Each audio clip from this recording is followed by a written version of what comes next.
Doctor सिक्का मिल बराला।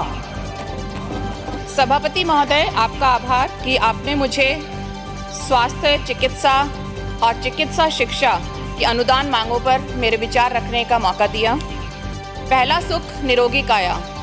तो मैं शुरुआत करना चाहूँगी कांग्रेस सरकार की कुछ लैंडमार्क निर्णयों से। देश में पहली बार कांग्रेस सरकार द्वारा 25 लाख रुपए की कैशलेस यूनिवर्सल हेल्थ कवरेज की योजना लागू की गई। साकार किया गया वो सपना कि आखिरी छोर तक खड़े व्यक्ति को महंगे अस्पतालों में गुणवत्तापूर्ण इलाज मिल सके, और इसी के माध्यम से हेल्थ केयर एक्सेस में अंतर कम हुआ और मेडिकल ट्रेजेडी के सबसे बड़े भुगतभोगी गरीब और वंचित लोगों को कैशलेस ट्रीटमेंट की सुविधा मिल सकी। एक दौर था जब पैसे के अभाव में इलाज का अभाव था। बीमार परिजनों को मजबूरी में भगवान भरोसे छोड़ दिया जाता था। पर इसी दौर में चिरंजीवी योजना के राजस्थान मॉडल ने अपने आप में एक मिसाल पेश की। हमारी पूर्ववर्ती सरकार ने चिरंजीवी योजना में 5,000 करोड़ रुपए तक का इलाज 50 लाख से अधिक लोगों तक पहुंचाया। स्वास्थ्य मंत्री जी, हमारे माननीय स्वास्थ्य मंत्री जी कहते हैं कि 25 लाख का इलाज कितने लोगों को मिला, पर असंवेदनशीलता देखिए कि वो देखना चाहते हैं कि कितने लोगों को नौबत आती है 25 लाख के इलाज की। यह तो मात्र एक सेफ्टी नेट है कि परिवार मेंटली सिक्योर रहे कि हमें अगर कोई परिस्थिति आती है तो जमीन ना बेचनी पड़े, घर ना बेचना पड़े। मुख्यमंत्री चिरंजीवी स्वास्थ्य बीमा योजना के कारण राजस्थान में इंश्योरेंस कवर 93% तक पहुंचा, जबकि राष्ट्रीय औसत मात्र 42% है। पिछले 5 साल में राजस्थान के सरकारी अस्पतालों में बेड 60% तक बढ़े और ऑक्सीजन आईसीयू बेड्स की संख्या लगभग 3 गुना बढ़ी। पोषण को बढ़ावा देने के लिए स्कूल में मिड डे मील में बाल गोपाल योजना के तहत दूध उपलब्ध कराया गया। वर्ष 2015-16 में लिंग अनुपात जो 929 था, वर्ष 2022-23 में बढ़कर 947 हुआ। इसके साथ ही हमारी सरकार ने आयुर्वेद, यूनानी और होम्योपैथी पर भी पूरा ध्यान दिया। यही कांग्रेस सरकार थी 2012 में, जिसने गर्भवती बहनों के लिए 104 एम्बुलेंस चला मात्र मृत्यु दर सुधारने की दिशा में एक बड़ा काम किया। चिरंजीवी योजना मौजूदा सरकार ने बनते ही 19 फरवरी 2024 को एक आदेश निकाला, जिसमें इसका नाम परिवर्तन कर दिया गया। इसका नाम माँ योजना रख दिया गया। अभी हमारे कुछ देर पहले हमारे एक माननीय सदस्य ने कहा कि ERCP योजना का नाम मोदी योजना क्यों नहीं रख देते। तो या तो ये किया जाए कि 4.5 साल तक आप लोग नामकरण संस्कार कर लें और काम हम 4.5 साल बाद सत्ता में आने के बाद कर लेंगे। बजट में उल्लेख है कि कैंसर के लिए डे केयर पैकेजेस दिए गए हैं, जबकि 73 पैकेजेस जो पहले से एग्जिस्ट करते थे करीब सेम थे, उनको डे केयर पैकेजेस का नाम दे दिया गया। बजट में कहीं भी उल्लेख नहीं था, किसी भी सक्षम पदाधिकारी ने, सक्षम अधिकारी ने, सक्षम मंत्री ने कभी भी ये उल्लेख नहीं किया कि चिरंजीवी योजना में 5 लाख या 25 लाख का कवरेज दिया जाएगा और 10 लाख की दुर्घटना बीमा योजना को जारी रखा जाएगा कि नहीं। हालांकि कल रात इसे भी आदेश निकाल कर क्लियर कर दिया सरकार ने। दुखद दृश्य यह है, पिछली सरकार का भी शायद और मौजूदा सरकार का भी, कि गर्भवती महिलाओं को प्राइवेट हॉस्पिटल्स में चिरंजीवी योजना के अंतर्गत इलाज से महरूम रखा जा रहा है। मेरी मांग है, मेरा सुझाव है कि प्रसव पैकेजेस को प्राइवेट सेक्टर में लाया जाए और उनकी भागीदारी सुनिश्चित की जाए, और यह MMR और NMR को घटाने की दिशा में कारगर प्रयास होगा। मैं सिर्फ हमारे अगर चोमू CHC जो अब SDH में बदला गया है, अगर सिर्फ उसकी बात करती हूँ तो जनवरी माह में 310 नॉर्मल डिलीवरी हुई और 6 सिजेरियन हुए। जून में 210 नॉर्मल डिलीवरी हुई और 2 सिजेरियन हुए। इसका मतलब ये नहीं कि सरकारी अस्पताल में सभी नॉर्मल डिलीवरीज होती हैं। कहीं ना कहीं ऑपरेशन की समुचित व्यवस्था ना होते हुए या इच्छा शक्ति का अभाव होते हुए ऐसे मरीजों को जिन्हें ऑपरेशन की जरूरत होती है उन्हें रेफर कर दिया जाता है। कस्बे से वो मरीज कहाँ जाएगा? या तो हमारे चौमू से वो जयपुर सरकारी अस्पताल में आएगा, और मरीज के परिजन घबरा जाते हैं, वो आसपास कोई प्राइवेट अस्पताल देखेंगे जहां ऑपरेशन की सुविधा उपलब्ध हो। तो ऐसे में अल्टीमेटली जो भार है वो उसी गरीब की जेब पर पड़ता है। मेरा एक ये भी सुझाव है कि बच्चों के टीकाकरण को प्राइवेट सेक्टर में जोड़ा जाए। बात करें भयावह कोविड एरा की, तो कांग्रेस सरकार ने जो कैपेसिटी बिल्डिंग का एक बेहतरीन मॉडल पेश किया, उसे भीलवाड़ा मॉडल को WHO ने भी सराहा था। पर हीट वेव में हमारी सरकार, मौजूदा सरकार कहीं ना कहीं इसमें फेल होती दिखाई दी और निपटने के लिए पर्याप्त प्लानिंग की कमी थी। मैं आपके माध्यम से माननीय चिकित्सा मंत्री महोदय से रिक्वेस्ट करूंगी कि सदन के पटल पर रखा जाए कि जिलेवार हीट वेव में कितने लोगों की मृत्यु हुई। बजट में कहीं भी उल्लेख नहीं कि ऐसी कॉन्टिंजेंसी में कैपेसिटी बिल्डिंग का सरकार के पास आगे के लिए क्या प्लान है। बात अगर मॉडल CHCs की करें तो इसे कुछ लोगों ने कहा ये एक मास्टर स्ट्रोक है, पर मैं आप सभी का ध्यान आकर्षण करना चाहूंगी कि मौजूदा सरकार द्वारा पूर्ववर्ती सरकार की पहल पर ही मोहर लगाई जा रही है। 25 अप्रैल 2022 को पूर्ववर्ती कांग्रेस सरकार ने एक आदेश जारी किया था जिसमें विधानसभा वार मॉडल CHCs बनाने का आदेश था। गैप एनालिसिस के आदेश दिए गए, गैप फिलिंग की रिपोर्ट्स भी आई और आगे भी उस पर कार्रवाई की गई। आपके सभापति महोदय, आपके माध्यम से मैं मंत्री महोदय से आग्रह करूंगी कि कहां-कहां गैप फिलिंग की क्या-क्या कार्रवाई हुई और MLA लेड से कहां-कहां कितनी राशि इस पे व्यय की गई, उसका ब्यौरा सदन की पटल पर रखा जाए।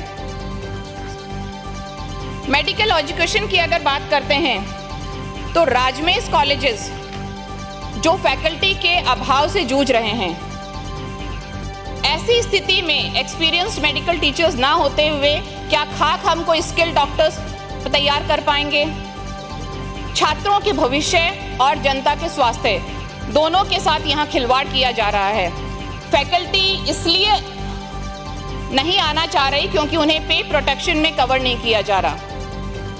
हालांकि 15 जुलाई को आदेश निकाला गया है कि 1 अगस्त 2024 के बाद ज्वाइन करने वाले डॉक्टर्स को राजस्थान सिविल सेवा नियम 2017 के अंतर्गत प्रावधानों में लगाया जाएगा। उससे पहले के डॉक्टर्स को डाइंग कैडर में रखा गया है। अपने आप में नाम ही डाइंग कैडर है। जो 750 डॉक्टर्स हैं जो आज असिस्टेंट प्रोफेसर, एसोसिएट प्रोफेसर के पद तक पहुंच चुके हैं, क्या उन्हें फ्रेश अपॉइंटमेंट्स करने पड़ेंगे और अपने जूनियर डॉक्टर्स के साथ काम करना पड़ेगा? तो मेरी गुजारिश है, मेरा सुझाव है कि इन सभी डॉक्टर्स को इनका मानवर्धन करते हुए इसी नियम के अंतर्गत कवर किया जाए। Group 2 medical and health department के जो डॉक्टर्स हैं उनका लास्ट ग्रेड पे 8,700 रुपये है, जबकि ग्रुप 1 का 10,000 रुपये है। भले ही समय अवधि ज़्यादा ली जाए, पर इन डॉक्टर्स की भी ग्रेड पे 10,000 की जाए, क्योंकि यही डॉक्टर्स हैं जो सुदूर इलाकों में स्वास्थ्य सेवाएं देते हैं, स्वास्थ्य प्रबंधन का कार्य करते हैं। यही डॉक्टर्स हैं जिनके जरिए हम MNDY, MNGY योजनाओं को लागू कर पाए। इन्हीं के जरिए हमने MMR, NMR और इंडिकेटर्स का सुधार किया। इन्होंने ही बीमारू राज्य को स्वस्थ राज्य की श्रेणी में लाने में अपनी एक बड़ी भागीदारी निभाई। रोजगार की अगर बात करते हैं तो अभी ऑलरेडी कम से कम 400 डॉक्टर्स और पैरामेडिकल स्टाफ APO हैं, पोस्टिंग का इंतजार कर रहे हैं। हालांकि कल रात 11-12 बजे आनन फानन में 200 लोगों को पोस्टिंग्स भी दी गई, पर बाकी 200 लोगों पर फिलहाल कोई हरकत नहीं दिखाई दे रही है। सीफू की भर्तियां अपॉइंटमेंट का इंतजार कर रही हैं। वर्तमान सरकार या तो अटकाने या भटकाने की नीतियों पर काम कर रही है। कभी बहाना मिलता है कि हम डबल AG से बात करते हैं, कभी कुछ। तो मैं चाहती हूं सरकार इस पर अपना रवैया स्पष्ट करे। CHOs की 5,261 भर्तियां अभी भी इंतजार कर रही हैं, जिसकी वजह से ग्रामीण इलाके में हेल्थ केयर डिलीवरी सिस्टम प्रभावित हो रहा है। बड़ी बड़ी बातें करते हैं रोजगार देने की। LT और फार्मासिस्ट की विज्ञप्ति कांग्रेस सरकार के समय निकली थी। अब इनकी भर्ती का श्रेय मौजूदा सरकार लेना चाहती है और इन्हें नौकरी देकर आप संविदा कर्मचारियों को हटा रहे हैं, जिनमें से बहुत सारे ऐसे संविदा कर्मचारी हैं जो 10 से 15 साल से चिकित्सा जगत में अपनी सेवाएं दे रहे हैं। क्यों नहीं उन्हें भी सेम प्रवृत्ति या योग्यता के रिक्त पदों पर नियमित किया जाए। आश्चर्य की बात तो ये है कि आचार संहिता, विधानसभा चुनावों के पहले आचार संहिता से लगने से पहले कांग्रेस सरकार ने 12,000 संविदा कर्मचारियों को नियमित करने की प्रक्रिया अंतिम प्रारूप में पहुंचा दिया था। मौजूदा सरकार की शिथिलता देखें कि उन्होंने कोई सुध नहीं ली। सरकार चाहती तो 10 से 15 दिन में स्क्रीनिंग कर उन्हीं लोगों को नियमित कर सकती थी। इस पर सरकार अपना रुख स्पष्ट करे कि आगे इनका क्या विजन है, उन्हें नियमित किया जाएगा या नहीं किया जाएगा। एक तरफ सरकार कहती है कि हम नौकरियों का सृजन कर रहे हैं। आप नौकरियों का सृजन कर रहे हैं या बेरोजगारी का सृजन कर रहे हैं, ये भी आप स्पष्ट करें। क्या सरकार समझती है उन लोगों की पीड़ा जिन्होंने कई सालों तक अपने परिवारों की रोजी रोटी अपनी नौकरी के थ्रू कमाई, और आज आप उन्हें कह देते हैं कि हम आपको नौकरी से हटा रहे हैं। ये सरकार पूरी तरह से बुलडोजर सरकार बन चुकी है। सिर्फ घरों पर और एस्टेब्लिशमेंट्स पे ही बुलडोजर नहीं चला रही है, लोगों की नौकरियों पर बुलडोजर चल रहे हैं, लोगों की रोजी रोटी पर भी बुलडोजर चल रहे हैं। नौकरी से हटाने का निर्मम जो आदेश है वो सरकार, उससे सरकार का रुख स्पष्ट होता है। सदस्य अच्छा बोल रहे हैं, बोलने दो, बीच में डिस्टर्ब मत करो। और अभी अगर हम देखें तो केंद्र सरकार की तर्ज पर अग्निवीरों की तरह आपने राजस्थान के युवाओं के भविष्य को भी आग में झोंक दिया है। 108 एम्बुलेंस की बात करें तो बहुत सारे जिले हैं जिनमें कंडेम एम्बुलेंस अभी चल रही हैं, जबकि 72 एम्बुलेंस सरकार के पास तैयार हैं और जो लोकेशन का इंतजार कर रही हैं। नए घोषित जिलों में स्वास्थ्य सेवाएं पहुंचाने के लिए अभी तक कोई रोड मैप तैयार नहीं है। डिस्ट्रिक्ट हेल्थ सोसाइटी को अभी तक गठित नहीं किया गया है, क्योंकि उसी के जरिए एनएचएम की योजनाएं वहां लागू की जाएंगी। केंद्र की पीएम अभीम योजना, जिसके अंतर्गत हमारे राज्य में डिस्ट्रिक्ट और सब डिस्ट्रिक्ट हॉस्पिटल्स पे 33 क्रिटिकल केयर ब्लॉक्स बनने थे, उसमें से सिर्फ 8 ब्लॉकों पे अब ये कार्य चल रहा है, जबकि इस योजना में हमारे राज्य को 700 करोड़ रुपए मिले हैं। तो मेरा आग्रह है मंत्री महोदय से कि इन क्रिटिकल केयर ब्लॉक्स की वर्तमान स्थिति और कार्य पूर्ण होने के समय को भी टेबल किया जाए। अब बहुत ही इंटरेस्टिंग बात पे हम आए। सरकारी महकमा पूरा इस राजधानी में बैठा है, सभी मंत्री महोदय इस राजधानी में बैठे हैं और दिए तले अंधेरा है। सरकार की नाक के तले आरयूएचएस और एसएमएस की वर्तमान स्थिति बहुत ही चिंताजनक है। मैं प्रशंसा करती हूं कि हमारे माननीय मुख्यमंत्री महोदय एसएमएस और आरयूएचएस के औचक निरीक्षण पे गए। एसएमएस के निरीक्षण के दौरान कुछ नर्सिंग ऑफिसर्स को सस्पेंड भी किया गया, पर आज की स्थिति क्या है? क्या उसमें फॉलोअप लिया गया? क्या कुछ सुधार हुआ उस औचक निरीक्षण के बाद, या सिर्फ न्यूज बनाने के लिए कार्रवाई की गई थी? एसएमएस का आईपीडी टावर की बात तो अगर करें तो भले ही उसमें मौजूदा सरकार की बात हो चाहे पूर्ववर्ती सरकार की, बिना प्लानिंग उस आईपीडी टावर को उसका काम शुरू किया गया और अभी तक ये नहीं पता कहाँ पार्किंग होगी, लोग आएंगे जाएंगे कैसे। पर इसका सॉल्यूशन तो तब हो जब यूडीएच मिनिस्ट्री और हेल्थ मिनिस्ट्री के आपसी झगड़े सुलझें। आरयूएचएस को हमने बहुत बड़ा जायंट इंफ्रास्ट्रक्चर दे रखा है, पर वहां जाकर एक बार स्थिति देखें, वार्ड्स खाली पड़े हैं। दुर्भाग्य की बात है कि इतने बड़े वेल इक्विप्ड संस्थान में महीने की 10 से 15 एवरेज एडमिशन होते हैं। ऑपरेशन 135 से 40 महीने के एवरेज, जिसमें भी आधे ऑपरेशन माइनर ऑपरेशंस होते हैं, महज चीरा लगाने जैसे। कोविड में इतनी बेहतरीन सेवाएं देने के बावजूद भी हम ऐसे संस्थान का उपयोग नहीं ले पा रहे हैं। रिसेंटली अभी दौरा भी हुआ, वहां पर चारों तरफ अखबारों में खबरें भी छाई रही और फिर 14 जुलाई को एक आदेश निकाला गया जिसमें 16 डॉक्टरों को एसएमएस से आरयूएचएस में ट्रांसफर कर दिया गया।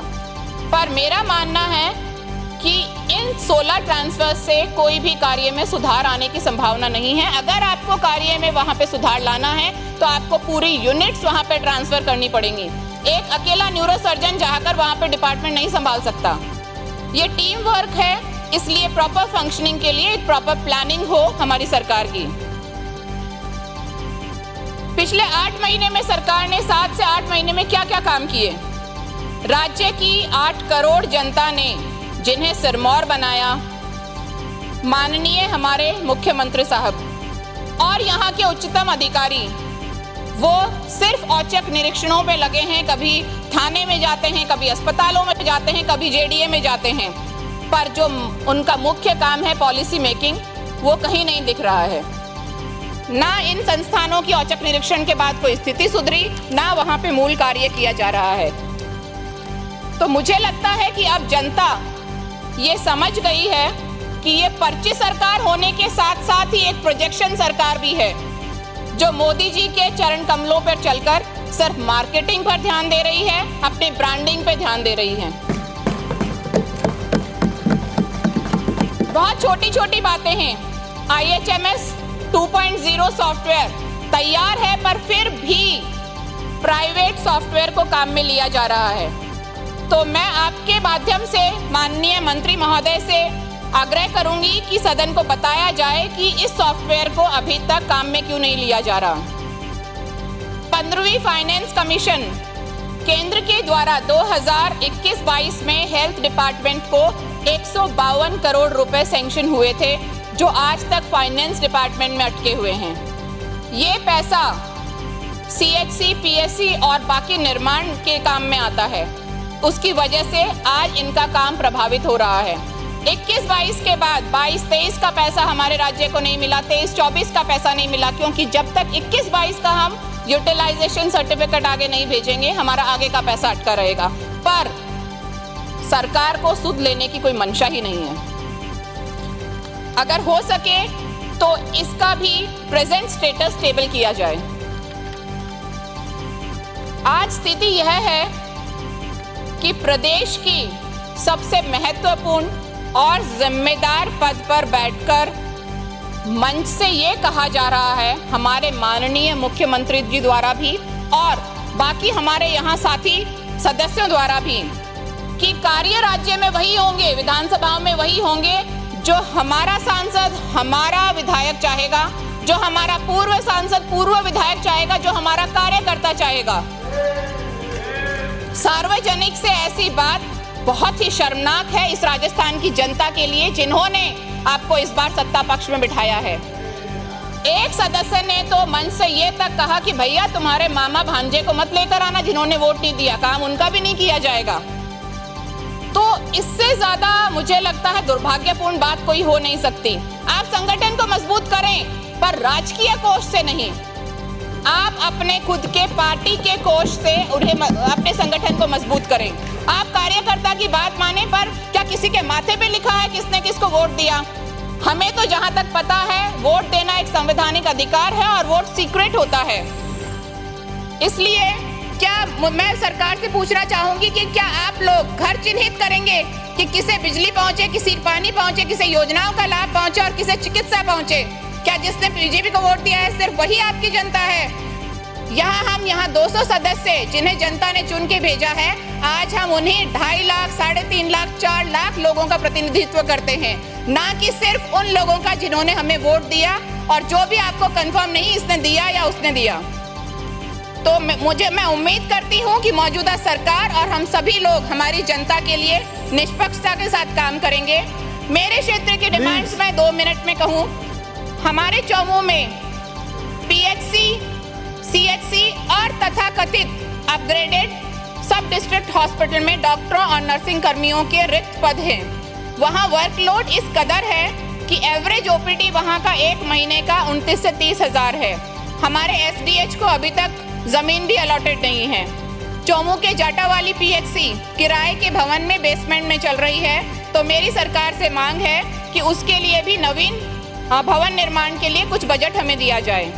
कालाडेरा कस्बा जो एक ऐतिहासिक अपनी महत्ता भी रखता है, वहाँ सीएचसी का भवन जर्जर है और नाकाफी है। वर्कलोड, पेशेंट लोड ज़्यादा होने की वजह से वह बहुत छोटा प्रतीत होता है। तो मेरी सरकार से गुजारिश है कि उस जर्जर भवन की मरम्मत और साथ में नया भवन बनाने के लिए हमें कुछ बजट दिया जाए। संदीप जी शर्मा, आपने मुझे बोलने का मौका दिया, उसके लिए बहुत बहुत धन्यवाद। जय हिंद, जय संविधान।